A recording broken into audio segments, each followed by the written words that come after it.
Four names that echo through the corridors of history: Alexander the Great, Julius Caesar, Genghis Khan, Napoleon Bonaparte, legends in their own right. But how did their stories end? Join us as we unravel the dramatic final chapters of the greatest conquerors the world has ever known. Imagine a man who wept because conquering 2 million square miles was not enough. Alexander the Great, the glory hunter, driven by an insatiable desire to conquer the world. For 10 relentless years, he led his men through blood-soaked battles, his name a war cry that reverberated across continents. Victory after victory, Alexander seemed unstoppable. But it wasn't riches he sought, it was the thrill of the conquest itself.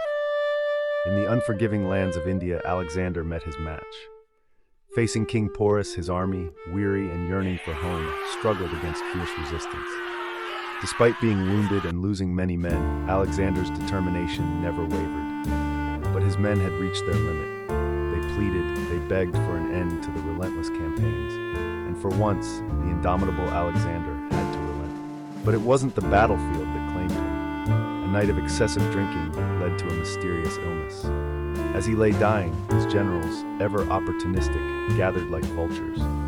To the strongest, Alexander reportedly said, when asked who would inherit his empire. This cryptic declaration plunged his empire into chaos, igniting a power struggle that would last nearly 50 years. Alexander's vision shattered, his once mighty empire splintered into pieces. Greek historians marveled that his body did not decompose for 6 days, claiming it as proof of his divine nature.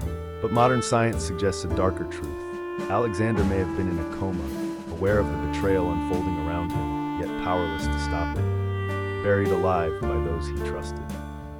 Next, we turn to Gaius Julius Caesar, the man who wept at the feats of Alexander, yearning for his own legacy of conquest. When he was my age, he had conquered Darius, Caesar lamented. Driven by ambition, Caesar mirrored Alexander's self-obsession, but his quest was for Rome. As a general and statesman, Caesar's power grew, and with it his audacity. Declaring himself dictator perpetuo, he challenged the very fabric of the Roman Republic. If you must break the law, do it to seize power, he boldly proclaimed. The senators, fearing the rise of a monarchy, struck on the Ides of March, 44 BC. 60 men, driven by fear and envy, stabbed Caesar 23 times. Among them, his trusted ally and adopted son, Marcus Brutus. Caesar's last sight was the betrayal of his closest confidant. His death was as dramatic and tragic as his life, a stark reminder of the perils of unchecked ambition. From the blood-soaked sands of Rome to the windswept steppes of Mongolia, we encountered Genghis Khan, the beast of the East. Twice the conqueror Alexander was, Genghis Khan's ambition was boundless. Unlike Alexander or Caesar, he embraced his tyranny, finding joy in the suffering of his enemies. The greatest happiness is to scatter your enemy, to drive him before you, he declared. His ruthless conquest spread terror and awe, but even this unstoppable force met his end. Some say he fell to the bubonic plague, others that he was shot by an arrow. One legend speaks of a princess who castrated him in revenge. His death remains shrouded in mystery, a closely guarded secret to ensure his empire's stability. Genghis Khan's final orders were to keep his death hidden. His funeral procession was a path of slaughter, ensuring no witnesses lived to tell the tale. Even in death, Genghis Khan's shadow loomed large. Fast forward 5 centuries to Napoleon Bonaparte, the man who transformed war into an art. The age of swords and spears had given way to artillery and strategy. Napoleon, the self-proclaimed artist of war, painted his conquests with blood and brilliance. His memory for detail was legendary. He knew his army's movements down to the last man, orchestrating campaigns with masterful precision. His victories swept through Europe like a storm, relentless and powerful. But even the greatest fall. The Battle of Waterloo in 1815 marked the end of Napoleon's reign. Captured by the British, he was exiled, not killed. They feared his death would inspire martyrdom.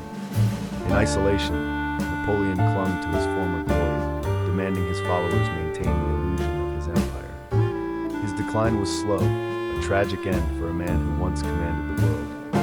On May 5, 1821, Napoleon's final words reflected his deepest loves. France, the army, head of the army, Josephine. The conqueror died as he lived, consumed by ambition and love. 4 men, 4 legends, 4 tragic ends. Despite their different fates, they shared an insatiable hunger for more. Their legacies continue to inspire, warn, and captivate us. History remembers them not just for their conquests, but for the undying spirit that drove them. Thank you for joining us on this journey through time.